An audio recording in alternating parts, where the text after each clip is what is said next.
বাসুতিৰ Chandrakant tight ডাঙৰীয়াই পত্ৰত আমালৈ লিখিছে, নমস্কাৰ গ্ৰহণ কৰিব।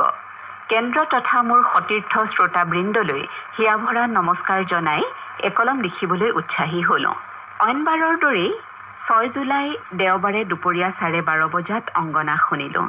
প্ৰতিবাৰতে নানান বিষয়বস্তুৰে অনুষ্ঠান প্ৰস্তুত কৰি শ্ৰোতাক উপকৃত কৰাৰ দৰেই সেইদিনা পৰশা কোঁৱৰে প্ৰযোজনা আৰু আঁতধৰা শিতান্তি শুনি বিশেষভাৱে অন্তৰত সাঁচ বহিল।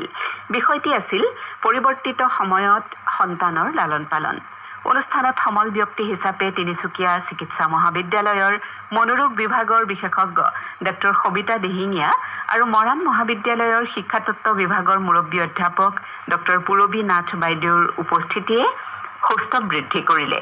সাম্প্ৰতিক সময়ত পৰিৱৰ্তিত সমাজত সন্তান লালন পালন কৰাৰ ক্ষেত্ৰত থকা প্ৰত্যাহ্বানসমূহ অভিভাৱকসকলে কেনেকৈ মোকাবিলা কৰি সুৰক্ষিতভাৱে সুশিক্ষিত আৰু চৰিত্ৰৱান সন্তান গঢ়ি তুলিব, সেইটো এটা প্ৰত্যাহ্বান। পৰিৱৰ্তিত সমাজত সন্তুলিত ৰূপত সন্তানক আগবঢ়াই লৈ যাব লাগিব। উদাহৰণস্বৰূপে আজিৰ যুগত মোবাইলৰ ব্যৱহাৰ এক অপৰিহাৰ্য অংগ যেন হৈ পৰিছে। শিক্ষাৰ মাধ্যম হিচাপে ই ব্যৱহৃত হৈছে। শিশুৰ সৃষ্টিশীল মনোভাৱ বিকাশৰ ক্ষেত্ৰত মোবাইলৰ অৱদান নুই কৰিব নোৱাৰি। অৱশ্যে ইয়াৰ ঋণাত্মক দিশটোৰ প্ৰতি অভিভাৱকে মন কৰিব লাগিব। ধনাত্মকৰ ওপৰতো ধ্যান দিব লাগিব। অভিভাৱক আৰু সন্তানে একেলগে চাব পৰা বিষয়বোৰ মুক্তভাৱে সহযোগিতা কৰি অভ্যাস গঢ়ি তুলিব পাৰি। এনেবোৰ বহুতো কথা জানিব পাৰিলোঁ। আজিৰ সময়ত কঠোৰ অনুশাসনৰ সলনি সন্তানৰ মানসিকতা বুজি বন্ধুত্বসুলভ মানসিকতাৰে যিকোনো ক্ষেত্ৰত সন্তানক সহযোগিতা কৰিব লাগিব।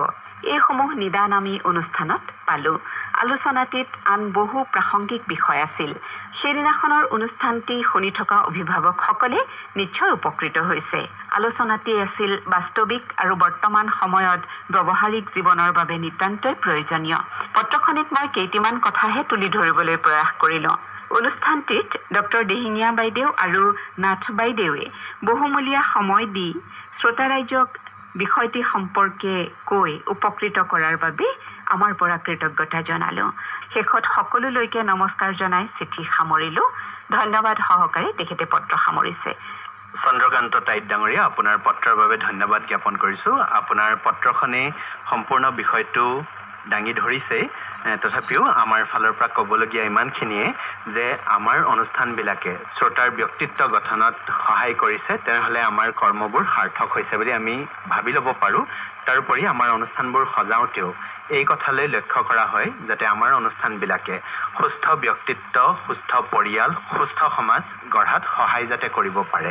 আৰু শ্ৰোতাসকলে যদি আমাৰ অনুষ্ঠানৰ কথাবিলাক মৰ্মে মৰ্মে উপলব্ধি কৰি সেইবিলাক ব্যৱহাৰিক জীৱনত প্ৰযোজ্য কৰে, নিশ্চয়কৈ আমাৰ চাৰিওফালে এখন যোগাত্মক সমাজ আমি সদায়ে দেখিবলৈ পাম বুলি আমি আশা কৰোঁ। পত্ৰৰ বাবে ধন্যবাদ জ্ঞাপন কৰিলোঁ। পত্ৰ লিখি থাকিব। এইখনি পত্ৰ আমালৈ